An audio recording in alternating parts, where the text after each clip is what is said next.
कहीं ना कहीं इसको यह भरोसा हो गया है कि भारत और चीन की जंग होने वाली है।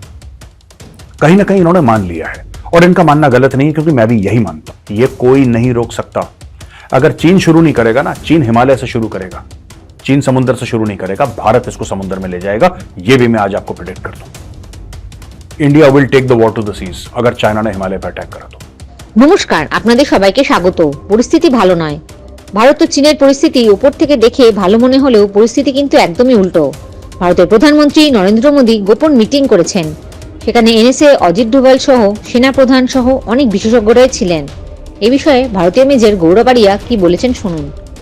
अच्छा दोस्तों, ऐसा है कि एक मीटिंग हुई 13 जनवरी को दिल्ली में, और मीटिंग बुलाई माननीय प्रधानमंत्री श्री नरेंद्र मोदी जी ने। 13 जनवरी की मीटिंग पूरी दुनिया देख रही थी कि 22 जनवरी को प्राण प्रतिष्ठा होगी। पूरी दुनिया कह रही थी कि यार कोई हमला तो नहीं कर देंगे आतंकवादी, कोई कुछ अटैक तो नहीं हो जाएगा, कैसे होगा, क्या होगा। सब लोग इसके बारे में डिस्कशन कर रहे थे। लोग बहुत उत्साह का एक सागर उमड़ के आ गया। दुनिया भर के लोग, हमें भी जाना है, हमें भी प्रभु श्री राम के दर्शन करने हैं, रामलला के दर्शन करने हैं, और ये सब बातें चल रही हैं दोस्तों। और वहां पे दिल्ली में माननीय प्रधानमंत्री जी एक खुफिया मीटिंग रखते हैं। वो मीटिंग मीडिया में तो आई दोस्तों, वो मीटिंग की चर्चा मीडिया में तो आई, लेकिन एग्जैक्ट उसके अंदर क्या बात हुई थी डिटेल में, वो किसी को नहीं पता। वो खुफिया ही रह गई। मैं आपको 2-3 बातें बताऊंगा, और फिर मैं आपको बताऊंगा उस मीटिंग में क्या डिस्कस हुआ, जो मीडिया में आया है, और मेरा एनालिसिस क्या है। दोस्तों, भारत की जो नेशनल सिक्योरिटी एस्टैब्लिशमेंट है, नेशनल सिक्योरिटी एस्टैब्लिशमेंट, जाहिर सी बात है, उसमें कैबिनेट कमिटी ऑन सिक्योरिटी है, आपके चीफ्स हैं, सीडीएस हैं, सब कुछ है, एनएसए है, एवरीबडी इज देयर। कहीं ना कहीं इसको यह भरोसा हो गया है कि भारत और चीन की जंग होने वाली है। कहीं ना कहीं इन्होंने मान लिया है, और इनका मानना गलत नहीं है, क्योंकि मैं भी यही मानता हूं। I also believe this very strongly, very firmly, कि आज नहीं तो कल, नहीं तो 5 साल 10 साल, कभी भी चीन के साथ आपकी भयानक झड़प होने वाली है। ये जो झड़प होगी आपकी, ये झड़प होगी आपकी हिमालय में, और ये झड़प होगी आपकी समुद्र में। ये दोनों तरफ की झड़प है दोस्तों। आप ये मत सोचिएगा कि जैसे पहले युद्ध होते थे ना चीन के साथ, 1962, 1967, हिमालय से अटैक कर रहा है, फिर हम लोग डिफेंड कर रहे हैं, फिर हम लोग उनको खदेड़ रहे हैं, फिर वो हमारे ऊपर बमबारी कर रहे हैं। यार, ये स्टोरी चेंज हो गई है। ये 2024 है, और आज की जंग ऐसी है कि समुद्र में होगी ही होगी। समुद्र में होगी ही होगी। ये मैं हिमालय के लिए मना नहीं कर रहा, मैं ये नहीं कह रहा कि हिमालय में नहीं होगी, समुद्र में भी होगी। और ये जो मीटिंग है, कहीं ना कहीं मोदी जी के दिल में यह विश्वास है कि लड़ाई होगी, और भारत को उसके लिए तैयार होना चाहिए। अब वहां पे थे कौन कौन, मैं आपको बताता हूं वहां पे थे कौन कौन।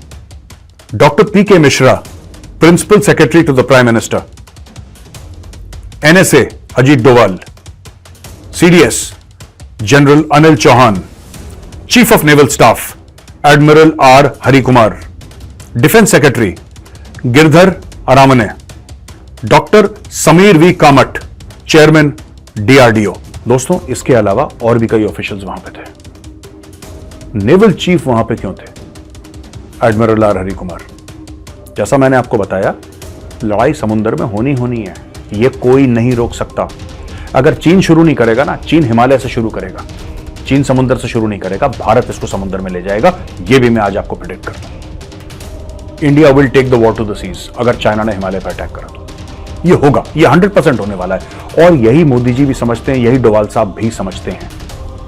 आपने देखा होगा डॉक्टर जयशंकर का रुख।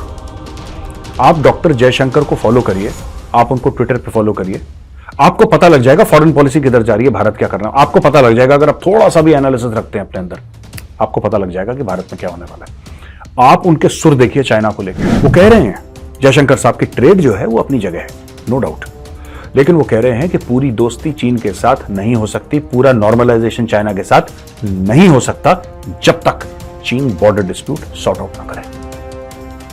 चीन डेस्परेट है दोस्तों, चाइना बहुत डेस्परेट है। चाइना का रियल एस्टेट का मार्केट पिट गया, चाइना का स्टॉक मार्केट पिट गया, चाइना के बैंक्स बंद हो गए, ताले लग गए उनके बैंकों में, और डेस्परेशन में आदमी गड़बड़ करता है। ये कब करेगा चीन? 24 में, 25 में, 26 में, किसी को नहीं पता, लेकिन ये 110% होगा। चाइना हमला करेगा, आप मान के चलिए चाइना हमला करेगा। ठीक है, अब दोस्तों आते हैं इस मीटिंग पर। ये जो मीटिंग है ना, ये जो खुफिया मीटिंग है जिसकी कुछ कुछ बातें बाहर आई हैं और कुछ कुछ बातें अंदर रह गई हैं, मैं आपको बताता हूं सबसे बड़ा सबक हमने क्या सीखा रूस और यूक्रेन की लड़ाई से। सोचिए जरा इसके ऊपर, सबसे बड़ा सबक हमने क्या सीखा दोस्तों। द बिगेस्ट लेसन वाज कि जो देश अपने हथियार खुद नहीं बनाता, अपनी एम्युनिशन खुद नहीं बनाता, अपनी टेक्नोलॉजी खुद नहीं बनाता, वो देश लड़ाई नहीं जीत सकता। यूक्रेन को अमेरिका कितने 100 अरब डॉलर दे चुका है, सारे वेस्टर्न वर्ल्ड मिला के। अमेरिका का नाम क्यों नहीं, हम यूके ने भी दिए हैं, जर्मनी ने भी दिए हैं, फ्रांस ने भी दिए हैं, सभी दे रहे हैं। लोग उनको हथियार भी दे रहे हैं दोस्तों। यूक्रेन जीत नहीं पा रहा, उल्टा रूस ने 17.5% उनकी जमीन कैप्चर कर ली। आपको पता है यूक्रेन क्यों नहीं जीत पा रहा, या यूक्रेन अपने जो उसके ऑब्जेक्टिव्स हैं वॉर के, वो क्यों नहीं मैनेज कर पा रहा? क्योंकि यूक्रेन के पास बहुत लिमिटेड वेपन्स मैन्युफैक्चरिंग कैपेबिलिटी है, बहुत लिमिटेड। जो पहले रूस छोड़ गया था, क्योंकि यूक्रेन यूएसएसआर का हिस्सा था ना, तो जो यूएसएसआर छोड़ गया वही है, उससे ज्यादा कुछ नहीं यूक्रेन के पास। और यही मोदी जी ने और यही आर्मी, नेवी और एयरफोर्स ने सबसे बड़ा सबक सीखा, सबसे बड़ा सबक कि बॉस, अगर भारत अपने हथियार, अपनी एम्युनिशन, अपनी स्ट्रेटेजी, अपनी टेक्नोलॉजी खुद नहीं बनाता और सिर्फ इंपोर्ट करता है हथियार, सिर्फ इंपोर्ट में लगा रहता है कि ये चेक लो, इतने दे दो, ये चेक लो, वो, जैसे हमारे इतने सालों से होता चला आ रहा है, तो अगली लड़ाई में बड़ी मुश्किल होने वाली है बॉस। अगली लड़ाई में मुश्किल कैसे होगी दोस्तों? आपने अमेरिका से सामान ले लिया आपने सामान, अमेरिका ने आपको जहाज दे दिया, अमेरिका ने आपको ये दे दिया, वो दे दिया, आपने चेक मारा उनके मुंह पे, उन्होंने बोला लो, आपकी लड़ाई शुरू हो गई किसी देश के साथ। अमेरिका नहीं चाहता आप लड़ें, अमेरिका क्या करेगा? आपको उसका एम्युनिशन देना बंद कर देगा। हथियार में टूट-फूट होगी, अमेरिका बोलेगा हम रिपेयर नहीं करेंगे, रुक जाओ, एक हफ्ते बाद। एक हफ्ता लड़ाई में, एक हफ्ता लड़ाई में 1 घंटा ज्यादा होता है, एक हफ्ता तो बहुत बड़ी बात है। करेगा मदद अमेरिका, हफ्ता 10 दिन के बाद करेगा। तो आपको अपनी मुट्ठी में कैप्चर करना है। अब मैं आपको बताता हूं क्या क्या वहां पे बातचीत हुई। सबसे बड़ी बात डीआरडीओ की, प्रधानमंत्री मोदी ने 2 बातें बोली। एक बोला है कि अगर आप बजट डिसाइड करते हो कोई हथियार बनाने का, कोई भी बजट डिसाइड करते हो, तो वो मुझे उसी बजट में चाहिए। ऐसा नहीं हो सकता कि आपने बोला 100 करोड़ और जब तक बनते वो 1000 करोड़ का हो गया। कह रहे नहीं, 100 करोड़ का साइन है, 100 करोड़ के अंदर करो।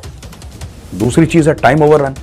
आपने बोला 2 साल के अंदर तैयार हो जाएगा, वहां पे 20 साल से मामला चलता चला रहा है। तेजस को देखो ना, दूर क्यों जाना है? अर्जुन टैंक को देखो।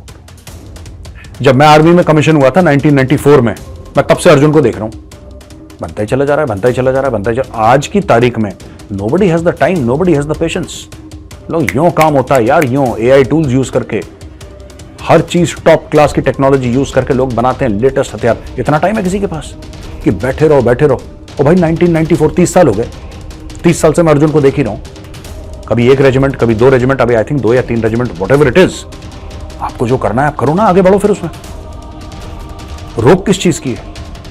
या तो सही है या प्लेटफॉर्म गलत है। तेजस को देखो, कब से बन रहा है तेजस यार, कब से बन रहा है तेजस, बनता चला जा रहा है, बनता चला जा रहा है, बनता चला। इसको ये करेंगे, ये करेंगे। ये जो सरकारी माहौल है, मोदी जी ने बोला खत्म करो इसको। I want top quality, I want it with in the budget, I want it with in the time. तो ये बोला। ये क्यों बोला है? क्योंकि उनको पता है लड़ाई होने वाली है, चीन के साथ पक्का होने वाली है। आप मान के चलो, we will have a war with China in the coming years. जय हिंद, जय जवान, जय किसान।